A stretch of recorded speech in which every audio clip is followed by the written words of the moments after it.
Josh Harris here at the National Wrestling Hall of Fame, our Outstanding American this year in our induction ceremonies. What were your thoughts when the wrestling community reached out to you and asked you to come out here to Stillwater to be honored with the wrestling greats? Well, I was really excited because I understand what a commitment it takes to reach the levels that those those great Americans have reached in terms of being champions, and I know how hard it is and how much training and how much commitment it takes, and so I was really excited to be included in that group, and also I'm really excited to do what I can to help the sport. Now, how'd you get involved in wrestling when you were young? We all have a different story of how we find wrestling. Yes, so I went to camp, and you know, I had never been a wrestler. I was 10 years old, and I won the title for the camp, and so I had some prowess for doing it, and that's how I got involved. Now, high school, you were state place winner. What was it about wrestling that made you want to excel and compete at a high level when you were a high school kid?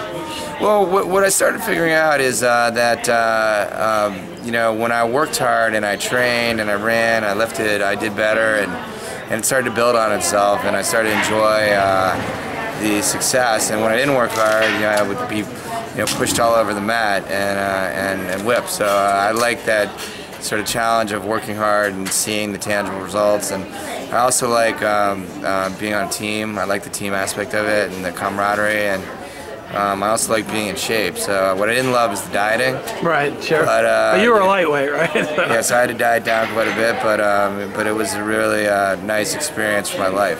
And talk a little about being at the University of Pennsylvania and being involved with the team there. What was it like for you to, you know, compete at that level as well as go to a pretty challenging school? Yeah, so I enjoyed competing on the team. I had certainly they had a lot of really talented athletes, including Roger Reyna, that was on my team. He led the team to even greater heights as a coach, and you know, they've excelled greatly. And you know, it was fantastic being able to travel around at the collegiate level, be on the wrestling mats with people like Bobby Weaver, you know, who ultimately ended up winning gold from Lehigh.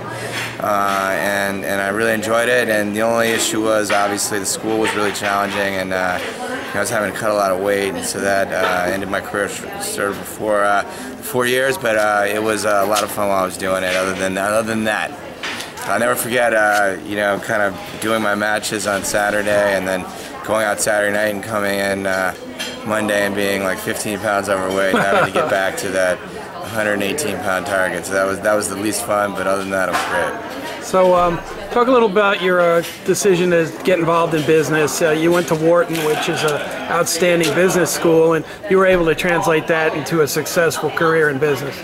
Yeah, so I went to Penn, and I took econ, and it's like everything else in life. I enjoyed econ, and next thing you know, I was in Wharton. My dad had been an orthodontist, so I had very little business focus when I got in there, but you know, Wharton obviously was an excellent business school, and you know, that led to Wall Street. Wall Street led to Harvard Business School, and then Harvard Business School ultimately led to my current company, Apollo. We founded Apollo right out of Harvard Business School with two other guys, and so it really was, you know, one step to the other, and just, you know, keeping focused on excellence and doing something that I liked. I really liked finance. I had an aptitude for it, and it just, you know, when you do something you like and you keep focused on excellence, you know, good things happen, and that's what happened with me. Did you find that some of the lessons you learned as an athlete, specifically in wrestling, helped you in business, helped you in dealing with the real world after you got done with academics? Oh, for sure. You know, in wrestling, like as I said, you know, if you work hard and you keep your focus, you keep your discipline, you know, you win, and if you engage with the team wins, and if there's that kind of spirit with the team and coaching and discipline and training. And so it's the same with business. In business, it's all very similar traits, and you know, so really wrestling was the first thing in my life that taught me you know, those kind of morals and ethics, and you know, I've really applied it my whole life. Well, what made you want to be involved as an owner in professional basketball? And what's the journey been like since you've been there and helping run the 76ers? And you know, obviously that's a high-level sports activity. Yeah, so the 76ers, so as I've gotten successful in business, I've really tried to get back into sports a bit, and I've run some marathons and done some triathlons personally, but really the Sixers, when I was at Penn, they were the NBA champions, and that was about 30 years ago. Was that back Dr. J and all that, or that was the era of Dr. J and Moses Malone and Maurice Cheeks and Andrew Toney, and they were the NBA champions. And it's been a 30-year wait. They had one visit to the NBA championship with Allen Iverson in 2001, but other than that, it's been a long journey for the Sixers, and so I'd always had a fond place in my heart for the Sixers. And my mom and dad, my mom had grown up in Philly, my grandparents, and I had gone to Penn, and so when I heard they might be available, I called Comcast and I acquired the team 18 months later, and it's been just an enormous amount of fun. Obviously we've all been high school and college athletes, with being in an NBA locker room during the playoffs with Doug Collins and with the likes of Drew Holiday, our all-star. That's been an enormous amount of fun, and really again, being affiliated with an NBA team is no different than anything else. It's about setting high standards, striving to achieve excellence, and being focused and creating the right culture and creating, bringing the right people around the table, and then good things are bound to happen. In our case, we had a fantastic first year. We went further than the Sixers had gone in 13 years, and we lost to Boston in Game 7 of the Eastern Conference semifinals.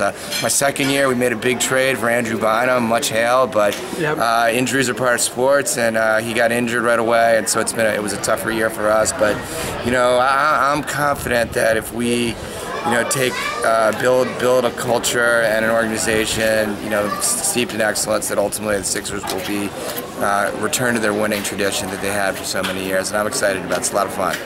Now, have you enjoyed getting back around the wrestling people? Obviously, we consider ourselves a big family, but with the Hall of Fame, there's a wide variety of people that the wrestling community know, and certainly the inductee class is pretty impressive this year. Yeah, no. Anytime you're around athletes that have achieved the heights that these athletes have achieved, it's just a lot of fun for me. And I'm more and more getting involved with sports, in wrestling, whether it be wrestling, whether it be the Sixers, and we recently joined the USOC, and I was able to spend some time with the current Olympic athletes. So, I really do enjoy it, and obviously, with wrestling's, having at least temporarily its permanent sports status removed, we all need to get focused on restoring the sport to its rightful place, and it has a lot of potential, and if I can help in that, I'm really more than willing to do that. Well, I really appreciate your time, and congratulations. Tonight should be a lot of fun. I've been to a few of these. Yeah, I'm looking forward to it. It'll be exciting. It's great to have my family here, I'll tell you. Yeah. Well, they get to see a part of your life they haven't seen. Exactly. They have no idea what they're getting into. Kids from New York City and Oklahoma. It's fantastic. Yeah, no, that's Welcome wonderful. to Stillwater. Well, thanks so much, Josh. Thank you. I appreciate it. Nice.